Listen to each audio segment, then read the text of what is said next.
హే people, నమస్తే. Weather change వల్ల చాలా మందికి సర్ది ఇంకా దగ్గు వస్తుంది కదా.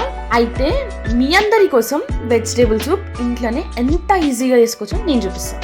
మీరు కూడా ట్రై చేసి ఎట్లుందో నాకు చెప్పండి. వెజిటేబుల్ సూప్కి కావాల్సిన ఐటమ్స్: వెల్లుల్లి, బీన్స్, క్యాప్సికమ్, క్యారెట్. ఇది కొంచెం పచ్చివాసన పోయిన తర్వాత అప్పుడు బాయిల్ చేసుకున్న స్వీట్ కార్న్ వేసుకోవాలి. 2 glasses ఆఫ్ వాటర్ పోసి మంచి కలపాలి. 1 స్పూన్ సాల్ట్. దీని తర్వాత మిరియాల పౌడర్ కొంచెం ఎక్కువ వేసుకుంటే టేస్ట్ బాగుంటుంది. 1 కప్లా 1 టేబుల్ స్పూన్ కార్న్ ఫ్లోర్, ఇంకా వాటర్ యాడ్ చేసి మంచి మిక్స్ చేసి సూప్లో వేయండి.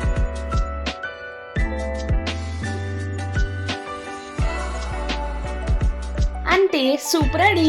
వెదర్ అయితే మస్తు కూల్ ఉంది. ఇట్లా హాట్ సూప్ చేసుకున్నామండి, గొంతు సమ్మగా ఉంటుంది.